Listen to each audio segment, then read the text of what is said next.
panafricaniste congolais du mouvement citoyen sans Lumumba. C'est avec amertume de constater que notre pays n'arrive toujours pas à décoller depuis son accession à l'indépendance. D'où le problème de l'insécurité persistant qui nous pousse à se demander sur le pourquoi et le comment. En effet, au village des sages, les coqs chantent de ce qu'ils sentent, le chien aboie de ce qu'ils voient et les hommes parlent de ce qu'ils ont vécu.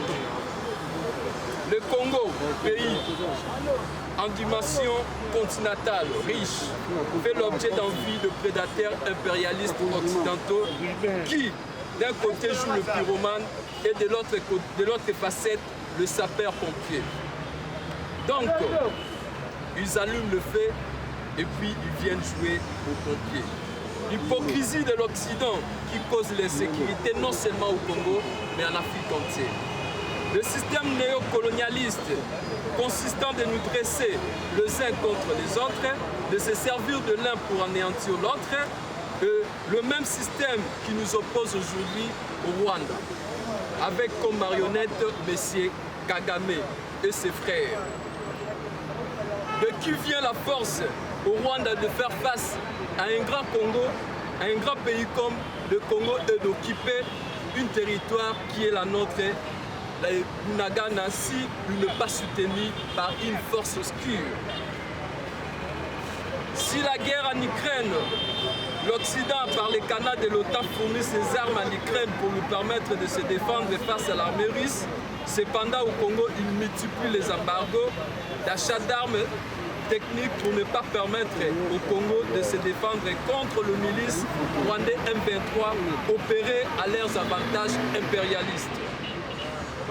Aujourd'hui, il est à soustraire de notre superficie de 2 345 000 km², la superficie de Bunagana, n'est-il pas ce qu'avait annoncé à son temps le grand Lumumba, que le plan est déjà établi, il s'agit de balkaniser notre pays.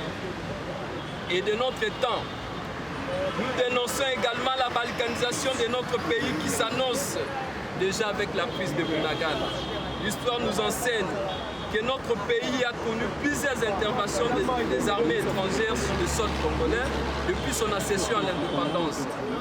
Nous avons eu à faire face à l'armée belge, nous avons eu à faire face à l'armée française, l'armée marocaine, l'armée angolaise, l'armée tchadienne, l'armée namibienne, l'armée tanzanienne dans notre pays. Et nous disons non à l'arrivée des forces sous-régionales sur le sol congolais, l'EAC. Non et non à l'arrivée des forces EAC, car il est composé de pays dont le passé était des agresseurs de notre pays. Nous décourageons le schéma impérialiste et favorisant aux agresseurs, à nos agresseurs d'hier, d'opérer aujourd'hui dans notre pays. Nous considérons que la formule EAC constitue le socle de la balkanisation de notre pays. On ne peut pas résoudre la paix avec ceux qui nous créent des zizanies. Nous appelons la paix à nos frères des Yaka et les Teke dans le Kwamutu, car l'ennemi est un prédateur qui nous attend à toute divergence. Quant à la MONUSCO, nous exigeons le départ sans condition de la MONUSCO, car elle s'est déclarée elle-même incapable de faire régner la paix en vantant l'armée M23 des très sophistiqués. Avec tout ça, la MONUSCO, les Congolais continuent à mourir. Et c'est encore plus grave si les casques bleus eux-mêmes tirent sur les Congolais qui manifestent. Nous, le mouvement citoyen sans Lumumba, la Fondation Océan du Congo, la Fondation des Amis, à rompre avec les capitalistes occidentaux pour tourner les regards vers la Russie afin de prendre la main tendue de la Russie pour une coopération bilatérale avec la Fédération de la Russie pour amener une paix durable sur le sol congolais. Je vous remercie, le mouvement citoyen sans Lumumba, coordonné par moi-même, Josué Lumumba, les amis de Pino Mimbenga, coordonné par Pino Mimbenga, et la Fondation Océan du Congo, coordonnée par Maman Océan qui est là. Nous vous remercions. Merci.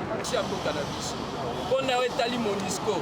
MONUSCO Yemoko, secrétaire. secrétaire d'État, n'est-ce pas, secrétaire général des Nations Unies, a déclaré l'objet de M23 bali na ba armes sophistiquées bango boy ko bunda na ba armes na ba M23 ezali déjà o ba bengi yango capacité moto bango moko esi déjà balobi na monoko na bango avec ba ko bundisa te même mboka la biso toali ko déverser chaque fois 1,5 milliard na budget biso mboko logali pauvre loko la RDC pour na Monisco mais bango balobi capable ya komema kimia mission ezali principal pour na bango donc awa biso peuple congolais tolobi ete Monisco azali na place na yeti na kati ya boka na biso et surtout tango ye moko Monisco ali ko se permettre ko ba ete voilà tango ba manifester ba ali ko manifester mais Monisco ali ko tirer sur ba manifester et tolobi ete non à la Monisco na kati ya boka na biso pamba te il a failli à sa mission ya misato tolobi ete tolandaki biso paso discours ya ndeko Poutine président ici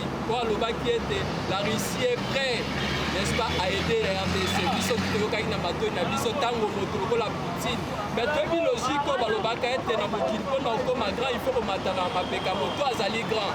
Nde toali kosenga na ndeko Félix Tshisekedi azali chef de l'État ete la main étendue nzela ya malamu pamba te tosali confiance na baoccidentaux bango bali komultiplie obe basanction lelo toyi kosomba minduki te bali kopesa Ukraine makoki minduki po se défendre mais latino ezali RDC balobi ete biso bambango na biso econtinue nde biso tolobi ete solution ya malamu ezali de se servir de l'air pour vaincre l'autre donc la formule de se servir de la Russie pour vaincre l'Occident pamba te nyonso toali kondongwa maloko eba moto azali bato bazali au terme nango ce sont les impérialistes les occidentaux donc il est le temps toali kobenga na ndeko Félix Tshisekedi chef de l'État a embrassé voie ya Russie pour une coopération militaire avec la fédération de la Russie pamba kimia ye na Mali kimia ye na bapays ebele Centrafrique tomi mpe kimia na kati ya mboka na biso na nzela ya Russie kokozwa mandoni na nzela ya Russie tokoki kosomba mandoni oyo babengi une coopération bilatérale entre la RDC et la Russie une coopération russo-congolaise. Merci. On a savoir que la jeunesse, c'est l'espoir de demain, mais c'est une manière de nous torpiller. La jeunesse, c'est l'espoir de maintenant. Nous devons prendre notre responsabilité en main. Nous ne sommes pas venus pour accompagner les acteurs politiques. Nous ne sommes pas nés des Koulouna. Ce qui nous a poussés à devenir des Koulouna, ce sont les leaders politiques congolais à complicité parce qu'ils sont là pour leurs intérêts et non pour l'intérêt du peuple congolais. Donc, Patata, Bamama, Mandeko, les autres Tamboli, pour la conseil. Ennemi à Congo, Ezali Chilombo na Kagame. Ennemi à Congo, Ezali acteur politique. Ennemi à Congo, Ezali Kabila Kamere, Moïse Katumbi. Yango tozo bengi sana ba jeune baso tobi masima ya batu wana parce que ozo le kalelo na kwa mutu ozo le kana est ya mboka na biso ba yebi eloko baso sa ba liberaka mboka te ba liberaka peuple te mais peuple a se liberaka ye moko yango wana lelo omoni biso na baninga Bobo, Lumumba Josué, Bruno Mimbenga, Ndeko Jérôme, Maman Océa, Nabaninga Nyoso, Oyo Bototelemi na bango. Vinika Songo tozali ebele, nde bomonaki, ba jeune ya Mali, ba telemaki, ba jeune ya Tunisie, par exemple, eza légion, alors biso ba jeune congolais, tokoki kondima élection te tant que mboka na biso eza na kati ya occupation. Alors soki mboka na biso boye bango bokotikala kaka na milelo. Alors il est temps de bandi l'activité à l'élo et je ne crois pas que les Kozala Yasuka. Tobi Massima leader révolution populaire. Ezala o bazala kati ya union sacrée. Ezala o bazala kati ya lamuko zoka lelo fa yuna na bazoswana. O bazala UDPS na FCC de la révolution. Batouana Une révolution populaire. Il est temps que tous soient responsabilité na maboko et puis de sauver mboka na biso. Voilà et loko ezala qui est important. Élection sauver mboka oyote. Oh bozala bunaga ba ko la biso. Boye ba que koza ensemble na bino. Bino bandeko ya kwa mutu. Batoto ya Katanga, bandeko ya Kasai na Kabya Kamonga bisia oh boma ezali te. Bino bozala Bumba na Équateur, bozala Kinshasa, bozala Bakongo partout na 11 provinces ya mboka na biso parce que boye ba yango que non mboka na biso eza na kati occupation banani ba favoriser occupation eza ba ennemi ya république au tozomona bango lelo oyo yango tosengi botelema pour appliquer article 64 article 5 oyo elobi ke non pouvoir eza epai ya peuple yango tobengisi na bino élection eza solution te na mboka na biso soki te révolution populaire. Merci. Révolution populaire. Révolution populaire. Révolution populaire. Révolution populaire. Soulèvement populaire. Soulèvement populaire. Soulèvement. Révolution populaire. Soulèvement populaire. Oui, bandeko, mama na likambo, ngai na kozwa maloba mpona kobenda jeunesse matoi. Kobenda kofongola jeunesse misu po bamona matoi po bayoka oyo eza ya malamu na ndenge biso tofongola matoi. Eza ya ngai bino ndeko mulele atelemi devant bakamera. Na sepeli nano napesi mbote na kikwiti nayoki ebouge kaka na cadre ya Salomon, na cadre ya Fondation Maman Océan du Congo, na cadre ya baningaka ya Bruno Chimenga ya Bruno Nimbenga. Bandeko jeunesse na Sabino jeunesse ndenge ndeko na biso Bruno Nimbenga uti koloba bi jeunesse c'est l'avenir ya lelo. Jeunesse ezande lelo, jeunesse ezalobite. Bandeko yango na lobi la début na bino nazobenda jeunesse matoi nazofongola bango misu. Oyo na koyebisa bino bato bozomona kaisa ba chaîne totelemi te tozali koluka mbongo te totelemi te tozali koluka te kenda bapoche na biso banda tokoluka ke nano avenir nano ya mboka oyo lobi jeunesse akovivre ndenge jeunesse akovivre na kati ya ivrei te jeunesse akovivre na kati ya basi te jeunesse akovivre na kati ya tomperi te biso jeunesse tofongoli miso tolobi ke mboka oyo ezali ya biso parce que bango mpe bayeki kolo baza kocomprendre ke lelo soki jeunesse atelemi moto akoloba za te na posi te moto akoloba za te yango biso lelo totelemi tolobi ke jeunesse c'est l'avenir ya lobi yango na kobenga jeunesse toyebi ke boza na connaissance mais boyeba ke connaissance wana bozwi yango na kati ya mboka oyo Congo botangi université na kati ya mboka oyo Congo boyekoli na kati ya mboka oyo Congo ozoloba français ozoloba kitoko otangi na kati ya mboka oyo Congo yeba ke Congo asali makasi po alakisa yo français wana po alakisa yo biblique na oyeba histoire ya mboka oyo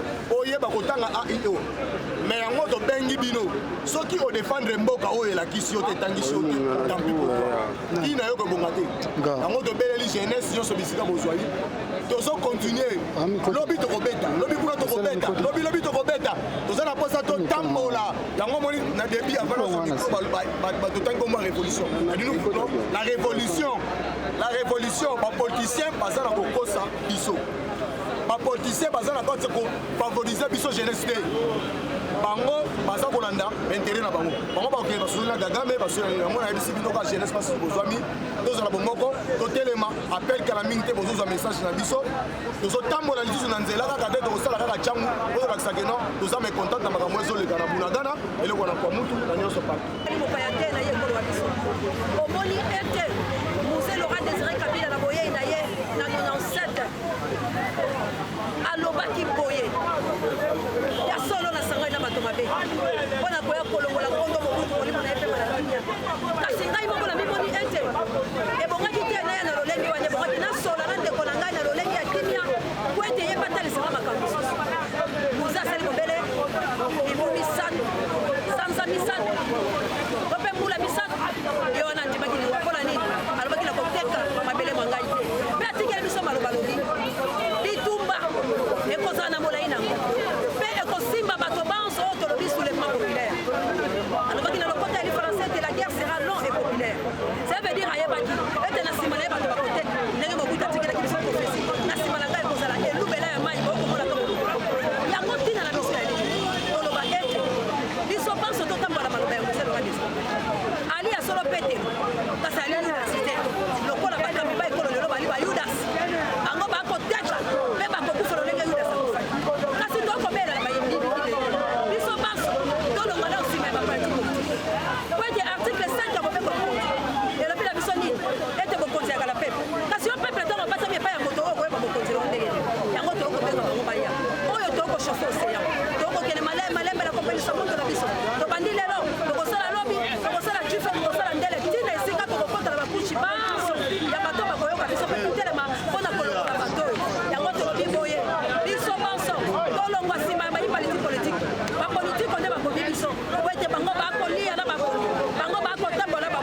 totamboli yango pamba te. Nous nous sommes mobilisés à un seul homme entre biso ba mouvement citoyen.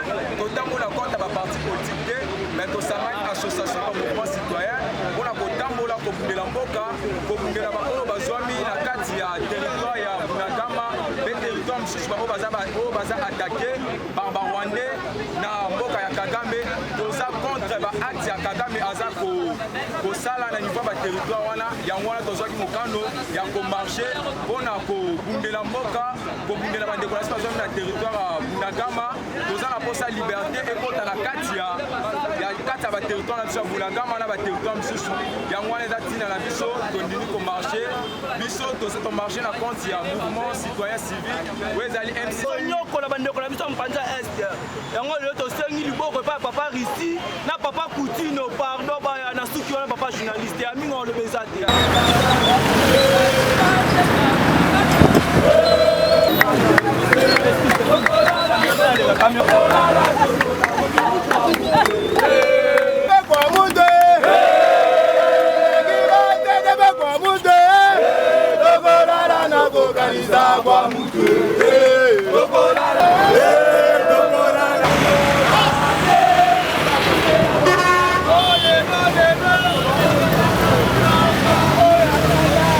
Thank you.